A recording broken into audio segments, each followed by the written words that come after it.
Hello. അങ്ങനെ വർഷങ്ങൾക്ക് ശേഷം ഇന്നലെ ഞാൻ ഒരാളെ കണ്ടു. ആരാണെന്നല്ലേ? The complete actor Mohanlal. മലയാളികൾ ആഗ്രഹിച്ച ഒരു മോഹൻലാൽ ഉണ്ടായിരുന്നു. കുറച്ച് വർഷങ്ങൾക്ക് ശേഷം അയാളെ നമുക്ക് നഷ്ടപ്പെട്ടു. പിന്നീട് അങ്ങോട്ട് ഇറങ്ങിയതെല്ലാം അയാളുടെ സ്പൂഫായിരുന്നു എന്ന് വേണേൽ പറയാം.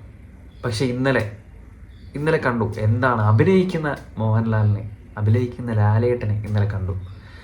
ഒരു സിനിമ കണ്ടിട്ട് കണ്ണും മനസ്സും ഒരേപോലെ നിറഞ്ഞ് ഇറങ്ങി വരുന്ന അവസ്ഥയായിരുന്നു ഇന്നലെ. So very thankful to Tarun Moorthy. ഒരു പണി അറിയാവുന്ന ഡയറക്ടറിൻ്റെ കയ്യിൽ ഒരു ആക്ടറെ കിട്ടിയാൽ എന്ത് ചെയ്യണം എന്നുള്ളതിന് ഒരു ബെറ്റർ ഉദാഹരണമാണ് തുടരും എന്ന് പറയുന്ന film. So thank you Tarun Moorthy. എടുത്തെടുത്ത് പറയാവുന്ന ഓരോ സീൻ ബൈ സീൻ. ഫസ്റ്റ് ഹാഫിൻ്റെ ഒരു ഹാഫ് ആയപ്പോഴത്തേക്കും എനിക്കും പ്രത്യേകിച്ച് ഒരു ഇമ്പാക്റ്റ് ഒന്നും വരുന്നില്ല. ഫിലിം ഇങ്ങനെ ഒരു ഫ്ലോയിൽ ഇങ്ങനെ പൊയ്ക്കൊണ്ടിരിക്കുകയാണ്. ഈ ബെൻസ് എന്ന് പറയുന്ന ഒരു ക്യാരക്ടറായിട്ടാണ് ലാലേട്ടൻ എത്തുന്നത്. അപ്പോൾ ആ ഒരു ക്യാരക്ടറിൻ്റെ ബിൽഡിങ്, അയാളുടെ ഒരു നേച്ചറും കാര്യങ്ങളൊക്കെ ബിൽഡ് ചെയ്ത് കൊണ്ടുവരികയാണ്. എനിക്ക് ചെറുതായിട്ടൊരു ലാഗ് വരുന്നുണ്ട് പോലെ ഒന്ന് ഫീൽ ചെയ്തു. പിന്നെ അങ്ങോട്ട് ഫിലിമിലേക്ക് നമ്മളങ്ങ് കയറാണ്, നമ്മളങ്ങ് എടുത്തുകൊണ്ട് പോവാണ്. സെക്കൻഡ് ഹാഫ് കഴിഞ്ഞ് ഫിലിം വേറൊരു തലത്തിലേക്ക് പോവാണ്. അത് പിന്നെ അങ്ങോട്ടൊരു ക്രൈം ത്രില്ലറിലേക്ക് പോവാണ്.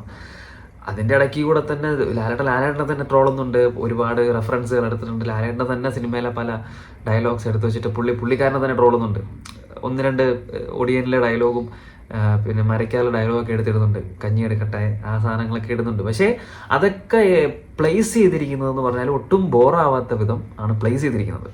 ഇപ്പം ആറാട്ട് സിനിമയിലെ പോലെ ത്രൂ ഔട്ട് സ്പൂഫ് അല്ല അതിനകത്ത് യൂസ് ചെയ്തിരിക്കുന്നത്.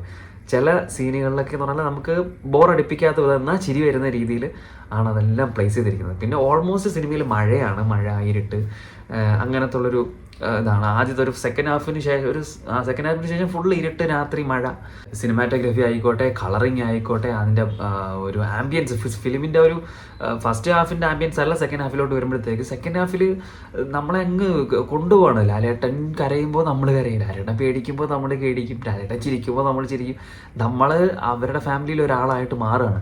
അതാണ് ഒരു ഡയറക്ടറിൻ്റെ കഴിവെന്ന് പറയുന്നത്. അതേപോലെ തന്നെ ഒരു ആക്ടറിൻ്റെ ഒരു കംപ്ലീറ്റ് ആക്ടറിന് അയാളെ അക്ഷരാർത്ഥത്തിൽ വിളിക്കാം ഈ ഒരു സിനിമ കണ്ടു കഴിഞ്ഞാൽ. അത്രത്തോളം നമ്മളെ ഇൻവോൾവ് ചെയ്യുകയാണ് ഫിലിമിലേക്ക്. പിന്നെ വില്ലനെ പറ്റി എനിക്ക് I don't know who is he, but villain കിട്ടില്ല. ചില ഡയലോഗ്സ് ഒക്കെ എനിക്ക് കുറച്ച് നാടകീയത ഫീൽ ചെയ്തു. പക്ഷേ എന്നിരുന്നാൽ കൂടി അയാളുടെ ഒരു വോയിസ് മോഡുലേഷനും ആ ഒരു ലുക്കും, ഒരു കട്ട പോലീസുകാരൻ, ഒരു വൃത്തിയുടെ പോലീസുകാരൻ, ഒരു റാസ്കൽ. നമുക്ക് അയാളെ ഇങ്ങനെ ഞെക്കി കൊല്ലാൻ തോന്നും. അയാളെ അങ്ങനെ കൊന്നാൽ പോരാൻ തോന്നും. പക്ഷേ സാറ്റിസ്ഫൈങ് ആയിട്ടുള്ള രീതിയിലാണ് പുള്ളിയെ ഈ വില്ലനെ ലാസ്റ്റ് നേരിടുന്നത്. അത്രത്തോളം നമ്മളെ അങ്ങ് കണ്ണ് നിറച്ച് ആ മോഹൻലാലിൻ്റെ ഫുൾ ഇമോഷൻസൊക്കെ, ഈ ഇമോഷണൽ റിവെഞ്ച് എന്നൊക്കെ പറയത്തില്ല, അതേപോലെ ഒരു ഈ ഇവിടം വരെ കോട്ടിട്ട് കണ്ണാടി വെച്ച് മാസ്ക് കാണിച്ച് ദൂരെ ഇട്ടിട്ട് പോകുന്ന സാധനമല്ല അത്. അതിനകത്തൊരു വില്ലനെ കൊല്ലണം എന്നുള്ളൊരു ഇമോഷൻ ഉണ്ടാക്കണം. അത് ഇതിൻ്റെ അകത്ത് 100% ഉണ്ട്. അപ്പോൾ അങ്ങനെ എടുത്തെടുത്ത് പറയാനുള്ള ഒരുപാട് സംഭവങ്ങളുണ്ട് ഈ ഫിലിമിനകത്ത്. അത്ര രസമായിട്ട് എടുത്തു വെച്ചിട്ടുണ്ട്. ക്ലൈമാക്സിലോട്ടൊക്കെ അടുക്കുമ്പോഴത്തേക്ക് നമ്മൾ അറിയാണ്ട് കരഞ്ഞു പോകും. ഓരോ സിറ്റുവേഷനിലോട്ടൊക്കെ പോകുമ്പോൾ നമ്മൾ പേടിക്കും. അത്രത്തോളം നല്ല ആ ഒരു കുറച്ച് കാടിൻ്റെ അകത്തുള്ള മഴ സിറ്റുവേഷനൊക്കെ ഉണ്ട്. ആ ഒരു സിറ്റുവേഷൻസ് എന്നൊക്കെ പറയുന്നത് നമ്മളെ അങ്ങ് കൊണ്ടുപോവാണ് കാട്ടിൻ്റെ അകത്തേക്ക്. അത്ര രസമായിട്ടാണ് ഒരു ഫിലിം എടുത്ത് വെച്ചിരിക്കുന്നത്. സോ ഒരുപാട് ഈ ലാലേട്ടൻ്റെ ഫാൻസിനായാലും ശരി, ഒരുപാട് പ്രേക്ഷകർക്ക്, മലയാളി പ്രേക്ഷകർക്ക് ഒരുപാട് നന്ദി ഈ തരുൺ മൂർത്തി എന്ന് പറയുന്ന ആളോട് ഉണ്ടായിരിക്കും. അയാളാണ് ശരിക്കും ഹീറോ. കാരണം ഇത്രയും ഒരു ഘട്ടത്തിൽ ലാലേട്ടൻ്റെ കൈ പിടിച്ച് കയറ്റിയ അയാൾക്ക് ഒരുപാട് താങ്ക് യു. പിന്നെ എടുത്തു പറയാനുള്ളത് ഫൈറ്റ് സീൻസ്. ഈ പ്രായത്തിലായിരിക്കും എന്ത് ഫൈറ്റാണ് ചെയ്യുന്നത്, എന്ത് രസമായിട്ടാണ് എടുത്ത് വെച്ചിരിക്കുന്നത്. ഒരു ഫൈറ്റ് എന്ന് പറയാൻ അയാൾ എന്ത് ഫ്ലെക്സിബിളാണ്. ആ ഒരു ശരീരവും വെച്ചിട്ട് അയാൾ കാണിക്കുന്ന എങ്ങനെ ഇതൊക്കെ സാധിക്കുന്നത്. ഒരു ചാടി ഇറങ്ങി വരുന്നത് പുല്ല് പോലാണ് പുള്ളി ഇറങ്ങി വന്ന് നിൽക്കുന്ന നിപ്പം, ഒരു നോട്ടം, ഒരു കാറിൻ്റെ അകത്തിരുന്ന വില്ലനെ നോക്കുന്ന ഒരു നോട്ടം കണ്ട കണ്ണൊക്കെ അങ്ങോട്ട് അഭിനയിക്കുകയാണ്. കണ്ണൊക്കെ ഈ പൊള്ളിയായിട്ട് അയാൾ ഈ പഴയ ലാലേട്ടനെ അതേപോലെ നമുക്ക് തിരിച്ച് കിട്ടിയ രീതിയിൽ അടിച്ച് താഴ്ച വെച്ചിട്ടുണ്ട് ഫിലിം കഴിഞ്ഞ് ഇറങ്ങിയിട്ട് കൈയടിക്കണോ കരയണോ എന്താ ചെയ്യേണ്ടതെന്ന് അറിയില്ല. എല്ലാവരും സൈലൻ്റ് ആണ്. എൻ്റെ അടുത്തിരുന്നവരൊക്കെ ആണെങ്കിൽ കണ്ണിങ്ങനെ തുടയ്ക്കുന്നുണ്ട്. കാരണം നമ്മളങ്ങ് കൊണ്ടുപോവാണ് ഫിലിമിനോട്ട്. അത്ര അത്ര രസമായിട്ടാണ് ഫിലിം എടുത്തു വെച്ചിരിക്കുന്നത്.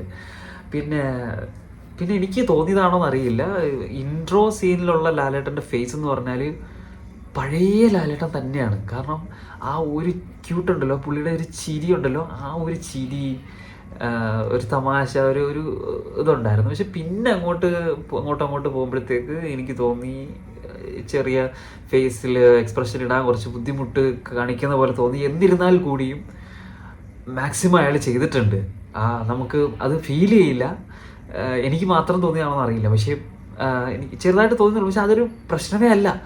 അതാണ് ഒരു ഡയറക്ടർ ഒരു സീൻ കണ്ടിട്ട് അയാൾ ഇത് ഓക്കെ എന്ന് പറയണമെങ്കിൽ അത് അയാളുടെ കഴിവാണ്, ആ ഡയറക്ടറിൻ്റെ കഴിവാണ്. അപ്പം അയാൾ ലാലേട്ടനിൽ നിന്ന് എന്താണ് പ്രതീക്ഷിക്കുന്നത് അത് കിട്ടിയിട്ടായിരിക്കണം അയാൾ അവിടെ കട്ട് പറഞ്ഞിട്ടുള്ളത്.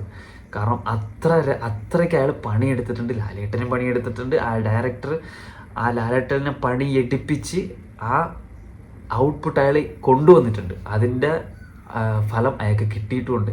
പടം ഒരു വൻ വിജയമായി മാറട്ടെ. കാണാത്തവരുണ്ടെങ്കിൽ പോയി കാണാം. 100% കിട്ടില്ല പടമാണ്, പോയി കാണുക.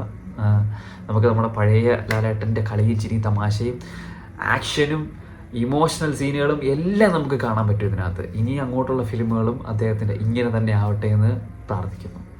So thank U. കാണാത്തവരുണ്ടെങ്കിൽ പോയി കാണുക. സുഭാഷ്.